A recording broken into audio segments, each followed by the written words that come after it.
Hey Cascade Church, welcome to another Wednesday's Word. My name's Tim, and let's look at what we've been reading in the Bible this week.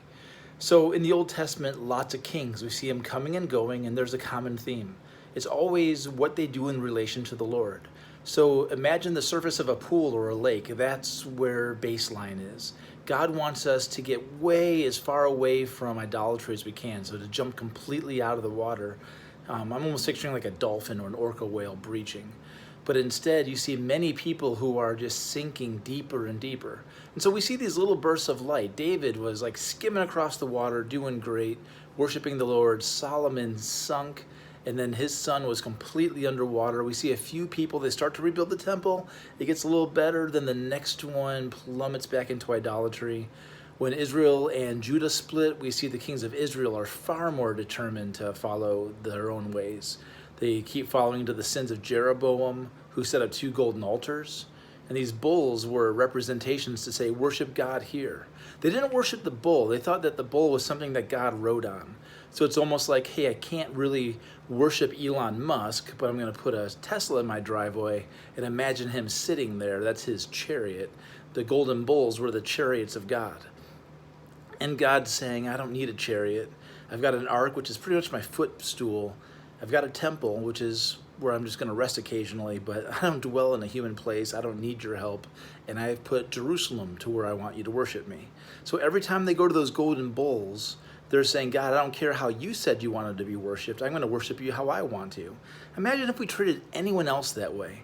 If I told you that, or your wife told you that their favorite food was something and you brought them everything but that, and you forced them to eat it and say, don't you know that I love you? No, you don't. You're doing exactly what you want, not what I want. That's not what we do in any human relationship if it's a healthy one. But somehow in the Old Testament, and sometimes us too, it's exactly what we do to God. We don't give him what he calls acceptable worship. We give him what we consider convenient worship.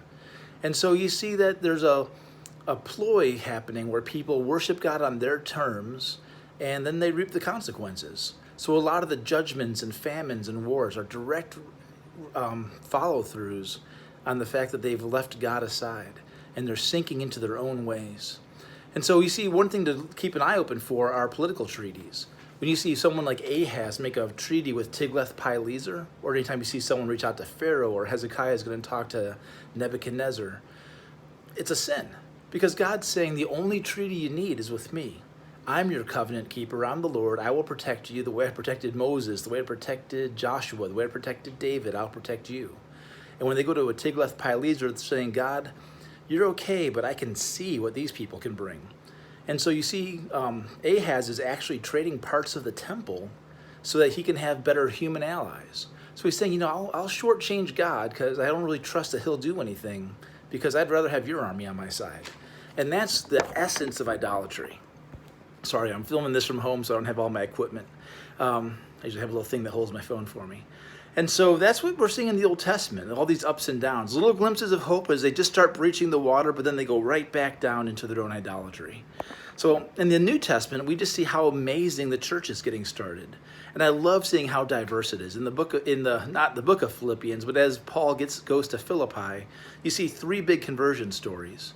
First, there's a slave girl. She's demon-possessed. She's being abused. She's someone who's just there to make money for somebody. You can almost picture her as someone who'd been human trafficked and is caught in a terrible trade.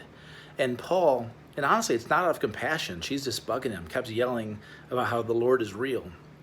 And Paul drives the spirit out of her. She's no longer profitable for her masters, and she becomes a Christian. And the masters are mad. But the first person to become a Christian there we see is a slave girl. Then we see Lydia, who is very rich. She's a trader in purple. Purple was the most expensive sort of fabric you could have back then. And Lydia becomes a Christian, and she says, if I mean anything to you, worship at my house. And she's not just saying, hey, come on over for dinner. What she's saying is, let me house the church. Let me have a position of leadership. And so if your assumption is that Paul in the New Testament puts women down and doesn't see them as equals, this goes exactly against that. I do believe that there's gender things that we're going to see in the Bible, but we see that women are treated with dignity, with respect. The first people to ever proclaim the good news that Jesus rose from the dead were women because Jesus wanted it that way. And this early leader in the church was a woman. And then we see the jailer. Usually the jailers were veterans in the army. They had served well, but were lower ranks, a sergeant or such. And so after they retired, they were given a position like being a jailer. And so it would bring money into his family. He would watch out for these troops or these prisoners, and in return, he'd be in a position of privilege, financially taken care of. And so when the place is opened up, he can only assume that everyone's escaped. His honor and his livelihood are now done. So he's about to take his own life, and Paul instead cries out, hey, listen, we're singing hymns. We've got a little praise chorus going on here in the prison. And this man can't believe it. This is a man who's lived his whole life for service, his whole life to say, I'm going to serve something bigger than myself. And if what I do lets down the people around me and I let down myself, I have to take my own life.